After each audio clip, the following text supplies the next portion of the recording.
एक बड़े से प्रांत में कुछ गांव हुआ करते थे और हर गांव का एक सरपंच हुआ करता था और सरपंचों का एक हेड हुआ करता था। उसका हेड का चुनाव जो होता था वो घोड़ों की रेस के द्वारा होता था। सभी सरपंच के पास अपना अपना खुद का एक घोड़ा होता था और जब घोड़े का रेस होता, जो घोड़ा जीत गया वो सारे सरपंचों का हेड होता था। और कुछ दिन बाद रेस होने वाला था। एक गांव में एक सरपंच के पास घोड़ा नहीं था। वो बड़ी चिंतित रहता था, इस बार रेस में मैं किसे दौड़ाऊंगा, मेरे पास तो घोड़ा ही नहीं है और जो मेरा घोड़ा है वो बीमार है। वो बड़ी चिंता में था, क्या करूं। और समय बहुत नजदीक आ जाता है।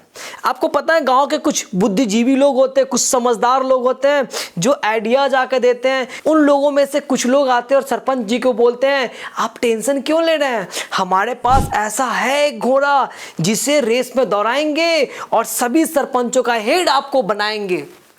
अब वो सरपंच बोला कि गांव में तो मैं घूम घूम के देखा हूं, ऐसा तो मुझे घोड़ा कहीं दिखा नहीं, आखिर तुम किसकी बात कर रहे हो। उन सभी बुद्धिजीवियों ने सरपंच को लेके उस घोड़े के पास गए। जैसे सरपंच ने बोला, ये घोड़ा, ये तो गधा है, इसे कैसे मैं रेस में दौड़ाऊंगा। और सभी बुद्धिजीवियों ने बोला, आप टेंशन मत लीजिए, हिस्ट पुष्ट गधा है, इसको मैं पेंट वेंट करके बाल वाल को कलर करके इसको मैं घोड़ा बना दूंगा, आप चिंता एकदम मत कीजिए। और पूरे बुद्धिजीवियों ने मिलकर अगले दिन उस गधे को पेंट वेंट करके सरपंच जी के सामने लाता है। सरपंच जी देख के चौंक जाते, वाह, अरे ये तो गधा नहीं तो घोड़ा बन गया, पेंट वेंट कलर वलर एकदम वैसा ही, चलो ठीक है। लेकिन सरपंच जी के मन में एक दुविधा था, ये गधा है, घोड़ों के साथ दौड़ेगा, कैसे दौड़ेगा। उनको इस बात का अभी भी टेंशन था कि क्या किया जाए। वो सोचे कि चलो इसे मोटिवेट करते हैं। और अगले दिन प्रतियोगिता था।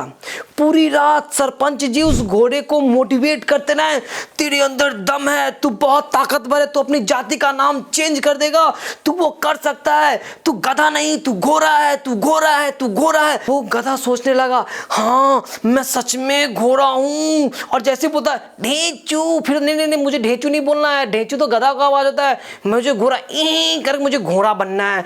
और रात भर में वो फील किया कि मैं घोड़ा हूं। और वो सोचा अगले दिन रेस में मैं जाऊंगा और घोड़ों के बीच में मैं भी घोड़ा हूं और रेस जिताऊंगा और सरपंच को, सभी सरपंचों का हेड बनाऊंगा। अगले दिन जब सारे घोड़े खड़े होते हैं और इस बीच ये गधा जाता है और जैसे ये गधा गया सभी को देखता, अरे इतने लंबे लंबे घोड़े, इतने बड़े बड़े घोड़े। और वो डर जाता, अरे बाप रे बाप, इन घोड़ों के साथ मैं कैसे दौड़ूंगा।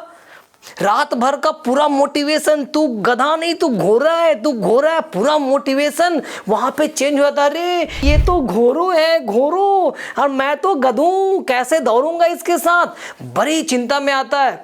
सरपंच जी समझ रहे थे कहीं ऐसा तो नहीं कि रात भर का मोटिवेशन बेकार चला जाएगा।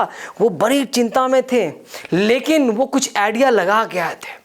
अब रेस होने वाला था और जैसे ही गोली के आवाज ठक सिगरे चली और जैसे ही सभी घोड़े दौड़ना स्टार्ट किए, इन्होंने अपने गधे का पूंछ उठाया और लाल मिर्ची गधे के पीछे डाल दिए। और जैसे ही गधे को लाल मिर्ची लगा पीछे, वो दौड़ना शुरू किया और इतना भागा, रेस तो जीत गया।